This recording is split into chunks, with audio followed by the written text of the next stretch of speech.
No drinking for like 2+ months now. I'm never going back. I feel stupid for waiting this long. No way, Rogan's quit drinking? Let's count how many reasons he gives us for stopping. No drinking anymore? No drinking for like 2+ months now. I'm never going back. I feel stupid for waiting this long. Because like I would have these days like we go to the club, we'd do some shows, have a couple of cocktails with the boys, have a bunch of laughs, do a podcast, have some whiskey, have some laughs, and then the next day like, ugh. Yeah. And I don't know about you, but I can relate to that so much. Waking up just feeling like, oh, why did I even do that? What did I say? Who have I upset? Why did I drink so much? I could be feeling fresh right now. And here's a big one. Who's ever drank and then woken up and thought that was the best idea ever? No one. Nobody wakes up the next morning after drinking thinking that was a good idea. But do you know how many people wake up the morning after not drinking thinking that was a good idea? Everybody. And we often make this link between alcohol and socializing. We think that alcohol helps us socialize. Yet, when we really unpack it, does it actually help you socialize at all? Have you ever spoke to somebody who's had 5 cocktails? Because I certainly have. And guess what? It's the worst thing ever. Listening to somebody slur their words, give me all these opinions on how the world should be ran. And I mean, I'm sure you've heard it 1,000 times. But when I drank, when I drank and I spoke to people, I didn't realize how stupid I sounded until I started listening to other people who had drank start talking to me. And I'd be going through my workouts going, oh, you fucking moron. What have you done? Yeah. If you're concentrating on improving your health and your fitness, why are you poisoning yourself? Yeah. Sabotaging yourself. The next point he brings up is how his workouts suck. So I don't know if you're into training, into exercise, but listen, I don't even know how he worked out when he was drunk. When I used to drink alcohol, I didn't even go to the gym. I'd skip workouts. I might go once or twice a week if I was lucky. And he's saying that the actual quality of the workout sucked.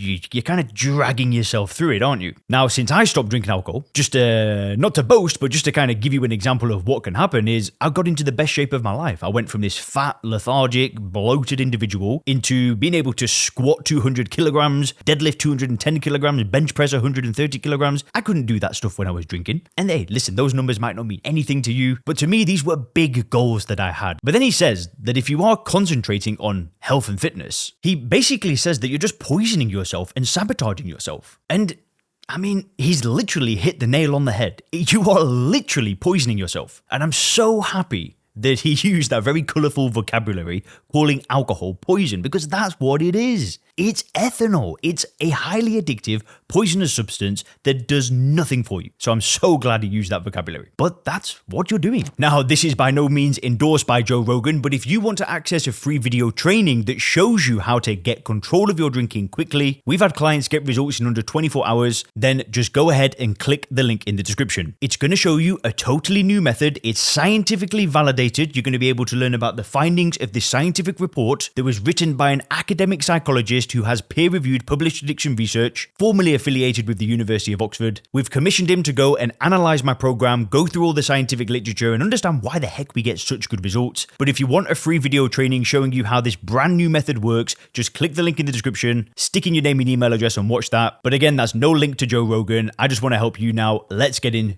the topics. But you also start thinking, well, that's the only way to have fun. You have to have fun too. But no, it's not changing my fun. Fun is a prerequisite. Like as a comedian, like you have to be having fun. Yeah. As part of the fun of comedy is like enjoying it. I thought like maybe it would be less fun if I was sober. It's not. It's not any less fun sober. It's just as fun. And it's just, I feel better. The fourth thing he said is that he had this idea that the only way to have fun was with alcohol. And that is a belief that a lot of people have. Now, how this works is that basically you have reference experiences in your life. Reference experiences, they're almost like memories. And because up until this point is if you've drank alcohol for many years, any time that you've had fun, like at a big social event, a wedding, a party or whatever, we often make this false link that it was alcohol causing the fun. But this is all to do with reference experiences, right? You could have gone through all of those things without drinking and had an equal amount of fun. But the problem is that if you've drank for years, you never can relate not drinking to having fun because most of your memories have had alcohol in them. So that's what he's saying is he thought this. But then he moves on to the next point where he says that he's actually reframed this and now he has even more fun. See, fun and alcohol, like this idea that we have less fun when we don't drink alcohol is a myth. And once you finally stop, that's when you start realizing that it was never fun in the first place. There's nothing fun about what? Look, how is this having any fun at all?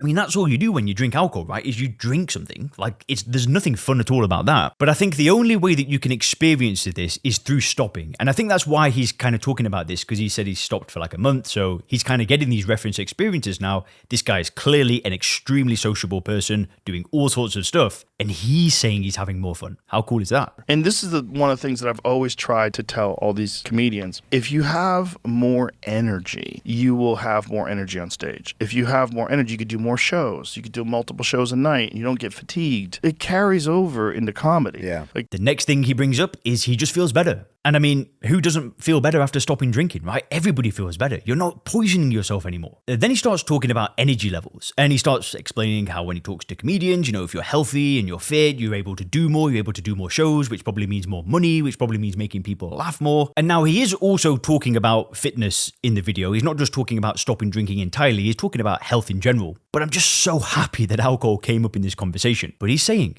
when you've got more energy, when you're healthy, when you're not drinking, you can do more stuff. And of course you can. your body and your brain are inexorably connected. If your body functions better, your brain will function better. It's not rocket science. It's real simple. You know, I love the way he puts it. He said it's not rocket science, right? If your body's healthy and you're feeling good, of course you're going to do more. But what he was saying is that it carries over into comedy. That was his specific example. But it isn't just comedy. It's every area of your life. Your marriage, your business, just whatever it is.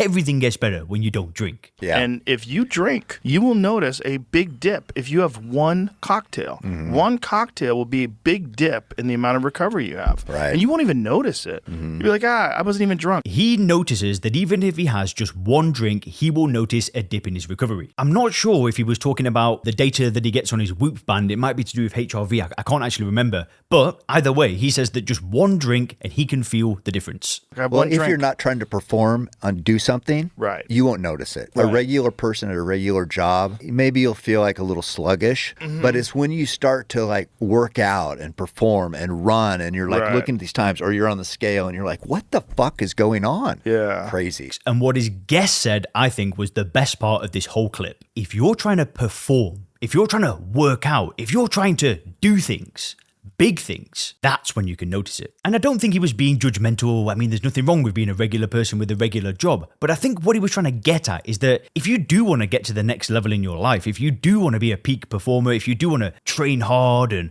do well in business and do well in a career and raise an amazing family, then what the heck are you drinking alcohol for? Yeah, sure. Listen, if you've got no goals, no ambition, no motivation, then you probably won't notice that much of a difference. But if you're somebody who needs to be on their A game, that needs to be performing at a high level, then of course alcohol is going to slow you down. And I think that was personally my favorite point of the whole video, and I'm so glad that he interjected at that point. Well, most people are just used to feeling like garbage. Well, think about most people's diet. And if they just cleaned up their diet and then just cut out all the nonsense, you would feel so much better. But most people aren't doing that. Mm-hmm. So they're accustomed. They think this is what you're supposed to feel like. This Right. is life. You know, most people, they just feel like garbage and they think that that's just how they're supposed to feel. Yeah. It's like having water in your ear and then you forget and then pops and like, oh, fuck, I can hear now. Right. Like they're walking through life with water in their ear and Yeah. they think this is what it sounds like.